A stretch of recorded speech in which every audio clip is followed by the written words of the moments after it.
समय बहुत कम है और हम लोग बहुत जल्द ही परीक्षा भी होने वाला है उत्पाद सिपाही का। ठीक है।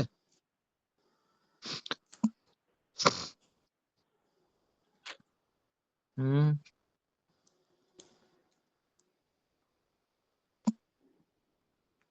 मैं क्यों लिखता हूँ,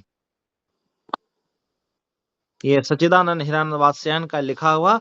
सबसे पहले बताइए कि मैं क्यों लिखता हूँ क्या है। कविता है, नाटक है, निबंध है या कहानी है? निबंध है। निबंध है। Very good. मैं क्यों लिखता हूँ किसका लिखा हुआ है? अज्ञेय का। सच्चिदानंद हिरानंद वात्स्यायन अज्ञेय जी का लिखा हुआ है। सच्चिदानंद हिरानंद वात्स्यायन अज्ञेय जी का जन्म, लेखक परिचय।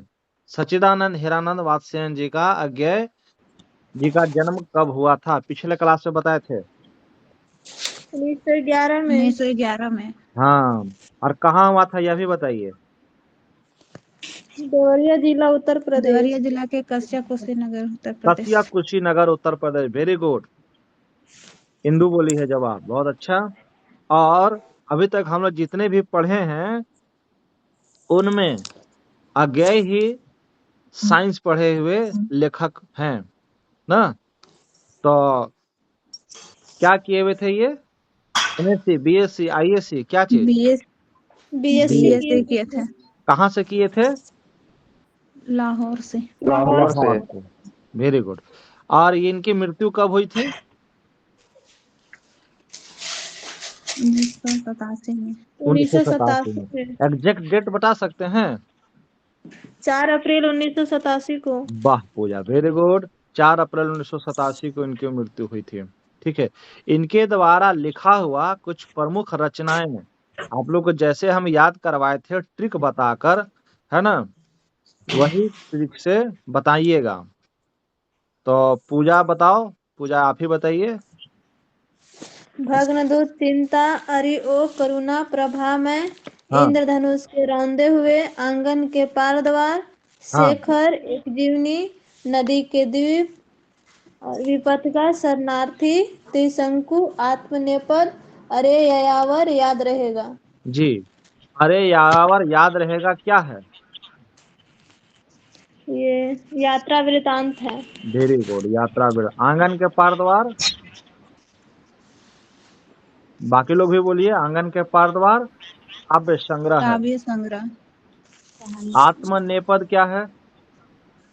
निबंध है। निबंध निबंध। है। हाँ, आत्मनेपद निबंध है। तो ये सब है। अब आते हैं हम लोग मुख्य कहानी की ओर। निबंध जो लिखा हुआ है मैं क्यों लिखता हूँ ना, मैं क्यों लिखता हूँ, यह बड़ा सरल जान पड़ता है पर बड़ा कठिन भी है, क्योंकि इसका सच्चा उत्तर लेखक के आंतरिक जीवन के स्तरों से संबंध रखता है। किससे संबंध रखता है? आंतरिक जीवन के स्तर से। इन संबंध उन सब को संक्षेप में कुछ वाक्यों में बांध देना आसान तो नहीं ही है, न जाने संभव भी है या नहीं। इतना ही किया जा सकता है कि उनमें से कुछ का स्पर्श किया जाए, विशेष रूप से ऐसा ऐसों का जिन्हें जानना दूसरों के लिए उपयोगी हो सकता है। एक उत्तर तो यह है कि मैं इसलिए लिखता हूं कि स्वयं जानना चाहता हूं कि क्यों लिखता हूं। लिखे बिना इस प्रश्न का उत्तर नहीं मिल सकता। वास्तव में सच्चा उत्तर यही है, लिखकर ही लेखक उस अभ्यांतर व्यवस्था को पहचानता है। ये अभ्यांतर का मतलब क्या होता है? अभ्यांतर भीतर का, अंदरूनी। अभ्यंतर का मतलब क्या होगा? भीतर का या अंदरूनी। किताब के कुछ कठिन कठिन शब्द दिए हुए हैं, ये कठिन कठिन शब्दों को जरूर पढ़िएगा और उसको याद भी करते चलेंगे। देखेंगे यहाँ पर सेकंड नंबर में देखिए उन्मेष, है ना। उसके बाद है निमित्त। उन्मेष का मतलब प्रकाश और दीप्ति, और निमित्त का मतलब कारण। ये कठिन शब्दों को जरूर आप लोग याद करते चलेंगे। फिर से हम लोग वापस पढ़ते हैं। अभियंतर व्यवस्था को पहचानता है जिसके कारण उसने लिखा और लिखकर ही वह उससे मुक्त हो जाता है।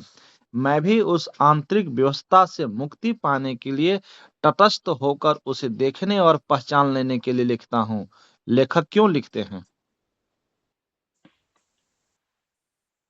एक प्रश्न है ना।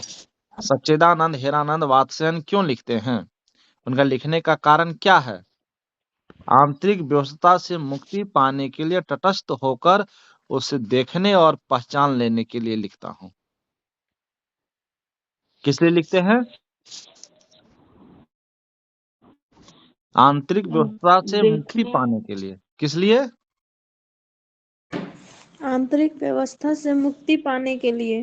हाँ, तटस्थ होकर उसे देखने और पहचान लेने के लिए लिखते हैं। मेरा विश्वास है कि सभी कृतिकार, क्योंकि सभी लेखक कृतिकार नहीं होते, न उनका सब लेखन ही कृति होता है। सभी कृतिकार इसलिए लिखते हैं।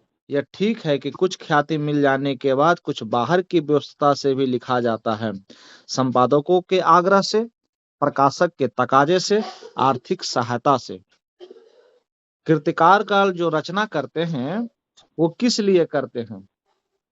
कुछ लोग संपादक के आग्रह पर करते हैं, हाँ, कुछ लोग प्रकाशक के तकाजे के लिए करते हैं, उनकी जरूरत के लिए, और कुछ लोग आर्थिक सहायता के लिए लिखते हैं। पर एक तो कृतिकार हमेशा अपने सम्मुख ईमानदारी से यह भेद बनाए रखता है कि कौन सा कृति भीतरी प्रेरणा का फल है, कौन सा लेख बाहरी दबाव का। दूसरे यह भी होता है कि बाहर का दबाव वास्तव में दबाव नहीं रहता, वो मानो भीतरी उन्मेष का निमित्त बन जाता है। यहाँ उन्मेष का मतलब क्या होता है? कारण या दीप्ति। प्रकाश या दीप्ति ना। सॉरी। और निमित्त का मतलब कारण। जैसे अभी आप लोग ऑनलाइन क्लास कर रहे हैं, किसके निमित्त कर रहे हैं? नौकरी पाने के निमित्त, है ना। उत्पाद सिपाही का दौड़ निकाल के आपने एक हाथ में लड्डू ले लिया है। जैसे ही नौकरी को निकाल के तो दोनों हाथ में लड्डू मिल जाएगा और आप लोग ज्वाइन कर लेंगे ना। और इसी के निमित्त आप लोग हमसे ऑनलाइन क्लास में जुटे हैं। तो निमित्त का मतलब क्या हो गया? कारण, है ना। और जब तक आपके अंदर से उन्मेष नहीं जगेगा, नौकरी पाने की लालसा रूपी उन्मेष आपके भीतर ही भीतर, अंदर ही अंदर जगना चाहिए, तभी यह नौकरी मिल पाएगा, है ना। बातों को कहने का तात्पर्य यह है कि हमारे पढ़ाने के बाद घर में आप लोग रिवीजन जरूर किया कीजिए, फिर से दोबारा रीडिंग किया कीजिए ना। यहाँ पर कृतिकार के स्वभाव और आत्मा अनुशासन का महत्व बहुत है। कुछ ऐसे आलसी जीव होते हैं कि बिना इस बाहरी दबाव के लिख ही नहीं पाते। इसी के सहारे उनका भीतर की व्यस्तता स्पष्ट होती है। यह कुछ वैसा ही है जैसे प्रातः काल नींद खुल जाने पर कोई बिछौने पर तब तक पड़ा रहे जब तक घड़ी का अलार्म न बज जाए। कुछ तो और भी ज्यादा आलसी होता है कि अलार्म बज जाने के बाद भी नहीं उठते हैं। हाँ, तो इस प्रकार वास्तव में कृतिकार बाहर के दबाव के प्रति समर्पित नहीं हो जाता, उसे केवल एक सहायक तंत्र की तरह काम में लाता है जिसे भौतिक यथार्थ के साथ उसका संबंध बना रहे। मुझे इस सहारे की जरूरत नहीं पड़ती, लेकिन कभी उसे बाधा भी नहीं होती। उठने वाले की तुलना को बनाए रखूं तो कहूं कि सवेरे उठ जाता हूं, पर अपने आप ही पर अलार्म भी बज जाए तो कोई हानि नहीं मानता। यह भीतरी व्यवस्था क्या होती है, इसे बखानना बड़ा कठिन है। बखानना मतलब, बखानना का मतलब क्या होगा? इसका उसको वर्णन करना। बखानना का मतलब क्या होगा? इसका वर्णन करना बड़ा कठिन है। क्या वह नहीं होती, यह बताना शायद कम कठिन होता है, या उसका उदाहरण किया जा सकता है। कदाचित वही अधिक उपयोगी होता है। अपनी एक कविता की कुछ चर्चा करो जिससे मेरी बात स्पष्ट हो जाएगी। मैं विज्ञान का विद्यार्थी रहा हूँ। कौन? विज्ञान के विद्यार्थी कौन रहे हैं? अज्ञेय। अज्ञेय अपने बारे में बोल रहे हैं कि मैं विज्ञान का विद्यार्थी रहा हूँ, है ना बात? तो स्वयं के बारे में न बोल रहे, वो बीएससी के पढ़ाई किए थे। कहाँ से किए थे बीएससी की पढ़ाई? लाहौर से। लाहौर से। अणु क्या होता है? कैसे हम रेडियम धर्मी तत्वों का अध्ययन करते हुए विज्ञान की उस सीढ़ी तक पहुंचते हैं जहां अणु का भेदन संभव हुआ। रेडियो धर्मता के क्या प्रभाव होते हैं? इन सब का पुस्तकीय या सैद्धांतिक ज्ञान तो मुझे था, पर जब वह हिरोशिमा में अणु बम गिरा तब उसका समाचार मैंने पढ़े। यहाँ पर एक हिरोशिमा का जिक्र किया गया है। ये हिरोशिमा नामक शहर कहाँ है? जापान में। जापान। जापान में जब द्वितीय विश्व युद्ध हुआ था, तो द्वितीय विश्व युद्ध कब हुआ था ये बताइए? 1939 से 45। हाँ, 39 से 45 में जब द्वितीय विश्व युद्ध हुआ था, तो उसी समय यहाँ पर ये परमाणु बम गिरा था ना, अणु बम। जापान के हिरोशिमा और नागासाकी शहर में, है ना बात? तो हिरोशिमा में जो अणु बम गिरा था, उसका समाचार पढ़ने पर लेखक के मन में गहरा प्रभाव भी पड़ता है और उसके परवर्ती प्रभावों के विवरण भी पड़ता रहा है। इस प्रकार उसके प्रभावों का ऐतिहासिक प्रमाण भी सामने आ गया। विज्ञान के इस दुरुपयोग के प्रति बुद्धि का विद्रोह स्वाभाविक था। देख रहे हैं ना, विज्ञान वरदान है या अभिशाप? हम परमाणु बम का आविष्कार किया गया था रक्षा के लिए, लेकिन रक्षा वाली बात तो इसमें नहीं आई। किसी के गिरा कर कहीं का नुकसान हुआ तो ये तो विज्ञान का दुरुपयोग हो गया ना। मैंने लेख आदि में कुछ लिखा भी, पर अनुभूति के स्तर पर जो व्यवस्था होती है वो बौद्धिक पकड़ से आगे की बात है, पर उसकी तर्क संगति भी अपनी अलग होती है।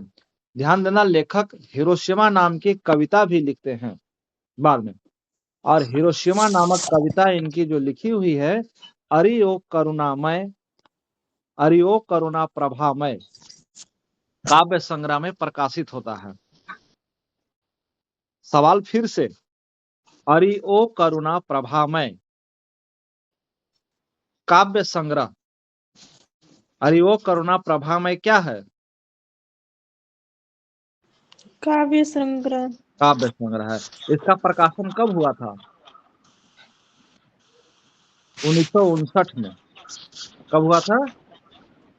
1959 में। अभी तक जो आप लोग को पढ़ाए हैं देहाती दुनिया, देहाती दुनिया का प्रकाशन कब हुआ है? 1926 में। हाँ, और एक और था आपको 1952 में जो प्रकाशन हुआ था, उसका नाम क्या था? बहती गंगा। बहती गंगा। बहती गंगा का प्रकाशन 1952 में, देहाती दुनिया का प्रकाशन 1926 में, और एक और नोट कर लीजिए, 1926, 1952 और उसके बाद 1959। ये 3 सवाल एकदम अच्छा से याद कर लीजिए। अरियो करुणा प्रभामय, अरियो करुणा प्रभामय का प्रकाशन कब हुआ था? 1959 में। 1959। और यह क्या है? काव्य संग्रह है। अरियो करुणा करुणा प्रभामय क्या है? काव्य संग्रह है ना बात? जबकि देहाती दुनिया और बहती गंगा दोनों उपन्यास है। देहाती दुनिया किसके द्वारा लिखा हुआ है? शिव पूजन सहाय। और बहती गंगा किसके द्वारा लिखा हुआ है? श्री प्रसाद मिश्र रुद्र। शिव प्रसाद मिश्र रुद्र के द्वारा लिखा हुआ है। ठीक है, बढ़िया है। आगे हम लोग पर चलते हैं कि वह बौद्धिक पकड़ से आगे की बात है और उसकी तर्क संगति भी। यहाँ जहां जहां ऑब्जेक्टिव सवाल आएगा वहां वहां आप लोग को हम रुकेंगे और स्पीड बना के थोड़ा पढ़ रहे हैं ना। बौद्धिक पकड़ से आगे की बात है और उसकी तर्क संगति भी अपनी अलग होती है, इसीलिए कविता मैंने उस विषय में नहीं लिखी। यूं युद्ध काल में भारतीय पूर्वी सीमा पर देखा था कैसे सैनिक ब्रह्मपुत्र में बम फेंककर हजारों मछलियां मार देते थे। देखिए, कहां पर? ब्रह्मपुत्र में बम फेंकने से क्या हो गया था? मछलियां मर जा रही थी। तो सवाल बन सकता है कि मैं क्यों लिखता हूं नामक निबंध में लेखक ने किस नदी का जिक्र किया है जहां पर बम फेंकने के चलते हजारों मछलियां मर जाती थी? तो कौन से नदी का जिक्र किए हैं ये? ब्रह्मपुत्र नदी। हाँ, जबकि उन्हें आवश्यकता थोड़ी सी होती थी और जीव की इस अपव्यय से जो व्यवस्था भीतर उमड़ी थी उससे एक सीमा का तक अणुबम द्वारा व्यर्थ जीवनाश का अनुभव तो कर ही सका था।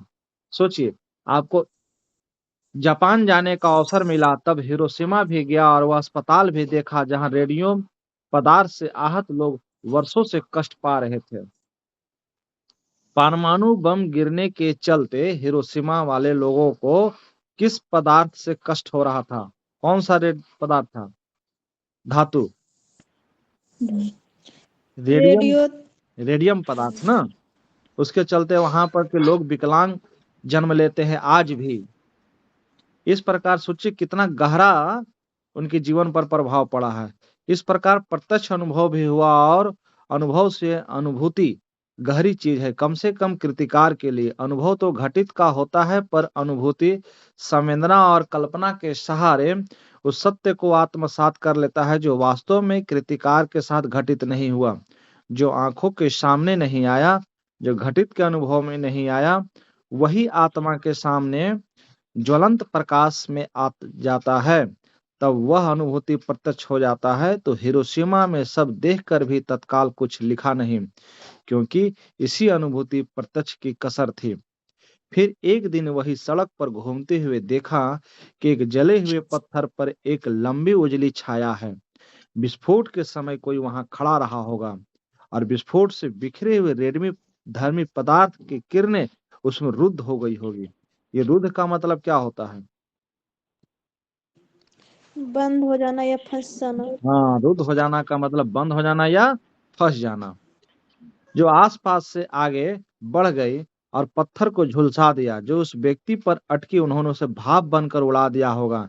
इस प्रकार समुचित ट्रेजिडी, ट्रेजिडी का मतलब क्या होता है? कष्ट, दुख। जब अचानक से कोई आपदा पड़ जाता है तो कहते हैं कि ट्रेजिडी हो गया, आपदा। जैसे पत्थर पर देखिए, ये फिगर को देखिए कि यहीं पर परमाणु बम गिरा और रेडियोधर्मी के चलते वो आदमी जल नहीं पाया, सीधे जाके चिपक गया। कहाँ? पत्थर पर। अब आप लोगों को विश्वास भी होगा कि कैसे लोग चिपक जाते हैं। आपका चंदवा में नगर मंदिर है, माँ भगवती मंदिर, नगर उग्रतारा मंदिर है ना, वहां भी देखेगा ऊपर में सोने का कलसा लगा हुआ है और सोने के कलसा में उसके ठीक नीचे में एक आदमी का फोटो आपको इसी तरह से चिपका हुआ मिलेगा। लोग कहते हैं कि उस सोने का कलश उतारने के लिए चोर गया था तो वहीं पर चिपक गया था। तो वो तो विश्वास नहीं होता है, कैसे कैसे चिपक जाएगा, है ना? तो हमारे धर्मों पर लोग आघात करते हैं, प्रतिघात करते हैं, चोट पहुंचाते हैं, तो उनको जवाब दीजिएगा ना कि हमने जो पढ़ा था मैं क्यों लिखता हूँ कविता में। नागपुरी वाले लोग भी जुटने लगे हैं। चलिए ठीक है। गड़बड़ हो जा रहा है, थोड़ा सा और गड़बड़ हो जा रहा है जी।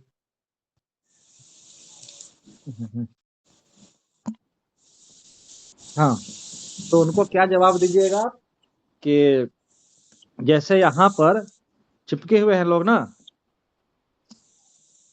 यस। हाँ, नेक्स्ट है आपको, यस। एक छाया को देखकर जैसे एक थप्पड़ सा लगा, अवाक इतिहास जैसे भीतर कहीं सहसा एक जलते हुए सूर्य सा उग आया और डूब गया। मैं कहूं कि उस क्षण में अणु विस्फोट मेरी अनुभूति प्रत्यक्ष में आ गया। एक अर्थ में मैं स्वयं हिरोशिमा के विस्फोट का भोक्ता बन गया। इसी में वह व्यवस्था जागी। भीतर की आकुलता बुद्धि के छत्र में बढ़कर संवेदना के क्षेत्र में आ गई। फिर धीरे धीरे मैं उससे अपने को अलग कर सका और अचानक एक दिन मैं हिरोशिमा पर कविता लिखी, जापान में नहीं, भारत लौटकर। लेखक सच्चिदानंद हेरानंद वात्स्यायन अज्ञेय हिरोशिमा पर कविता कहाँ लिखे? जापान में भारत में। लिखे। सुनो, भारत पहला विकल्प जापान में लिखे, दूसरा विकल्प भारत जापान में लौट कर। गलत, जापान में नहीं लिखे हैं, भारत लौट भारत कर में। भी नहीं लिखे हैं। भारत जब लौट रहे थे तो लौटते समय रेलगाड़ी में बैठे बैठे लिखे हैं, है ना बात? कहाँ लिखे हैं? रेलगाड़ी में रेलगाड़ी में। बैठे बैठे, है ना इम्पोर्टेंट सवाल। लेखक ने हिरोशिमा नामक कविता की रचना कहाँ की?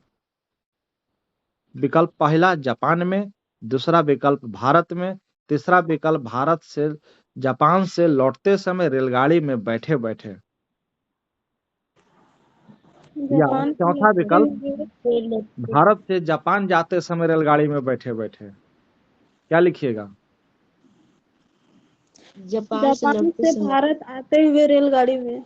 हाँ, यह कविता अच्छी है या बुरी इससे मुझे मतलब नहीं, मेरे निकट वह सच है क्योंकि वह अनुभूति प्रसूत है। प्रसूत का मतलब क्या होता है? प्रसूत का मतलब उत्पन्न, यह मेरे निकट की बात है। देखिए यहाँ पर ये अरि ओ करुणा प्रभा में क्या है? नाटक है, लेखक है, कहानी है, कहानी संग्रह है, उपन्यास है, या क्या है ये? काव्य संग्रह है। काव्य संग्रह है। और ये कब प्रकाशित हुआ था? 1959 में। अरि ओ करुणा प्रभा में किसके द्वारा लिखा हुआ है? अज्ञेय के द्वारा। अज्ञेय के द्वारा ना। एक दिन सहसा सूरज निकला, अरे क्षितिज पर नहीं, नगर के चौक धूप बरसी पर अंतरिक्ष से नहीं, फटी मिट्टी से छायाएं मानव जन की दिशाहीन, सब और पड़ी वह सूरज नहीं उगा था पूरब में। ये कविता है, आप लोग पढ़िए ना। 8 बज गए हैं। आप नागपुरी वाले लोग क्लास में जुट भी गए हैं, है ना बात को? मेरे पढ़ाने के बाद आप लोग इसका रिवीजन कीजिए, घर में खुद से पढ़िए स्वयं। हम फटाफट कुछ कुछ चलते हैं, इम्पोर्टेंट जो शब्दार्थ है जल्दी जल्दी रिवीजन कर लेते हैं। अभियांतर का मतलब बताइए आप लोग। पहला अभियांतर भीतर का। या अंदरूनी। जी। दूसरा नंबर बताइए उन्मेष। प्रकाश या प्रकाश या प्रकाश। दीप्ति। तीसरा नंबर में बताइए निमित्त, कारण। कारण। चौथा नंबर में बताइएगा बखानना, बखानना। वर्णन वर्णन करना, करना। वर्णन करना ना।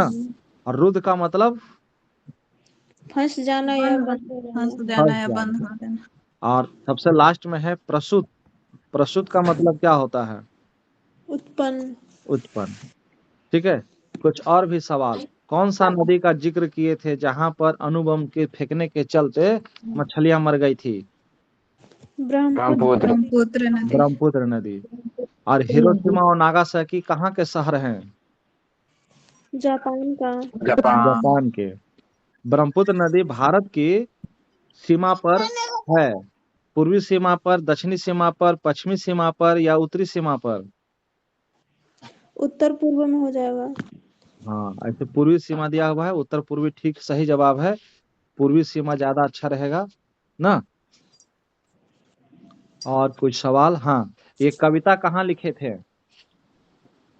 जापान से लौटते समय रेलगाड़ी में। रेलगाड़ी में बैठे बैठे। तो ये 5 कविता आपके पास हो गया, 5-6।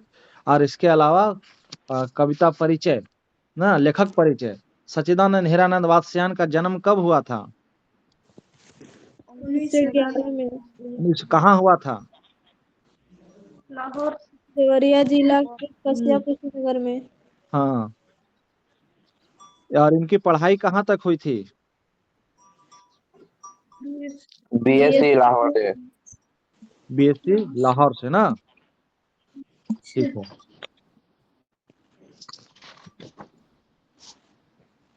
हम्म, 7:59 ये नहीं।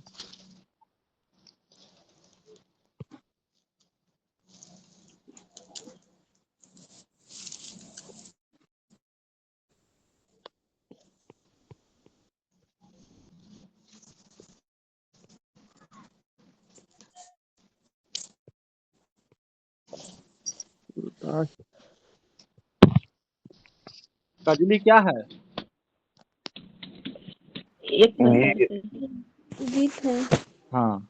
बीएससी लेखक सच्चिदानंद हीरानंद वात्स्यायन अज्ञ है। बीएससी करने के बाद वो एमए किए थे किस विषय से? अंग्रेजी विषय से एमए किए थे ना? किस विषय से एमए किए थे? अंग्रेजी अंग्रेजी विषय से किए थे। आधुनिक हिंदी कविता के उत्थान में इनकी महती भूमिका रही है। प्रयोगवाद तथा तार सप्तक के चारों संस्करणों के द्वारा हिंदी साहित्य को समृद्ध करने का कार्य किया है। देखिएगा, प्रयोगवाद और तार सप्तक के चारों संस्करण ना, यहाँ पर ध्यान दीजिए। ये आत्मनेपद क्या है? निबंध है। नदी के द्वीप, ये क्या है? उपन्यास है। उपन्यास है।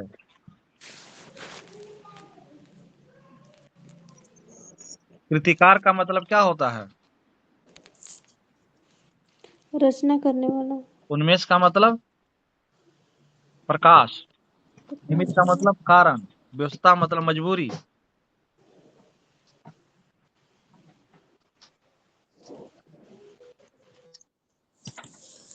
चलिए खत्म ना, रिवीजन कीजिएगा। ओके, अब आप लोग लेफ्ट होइए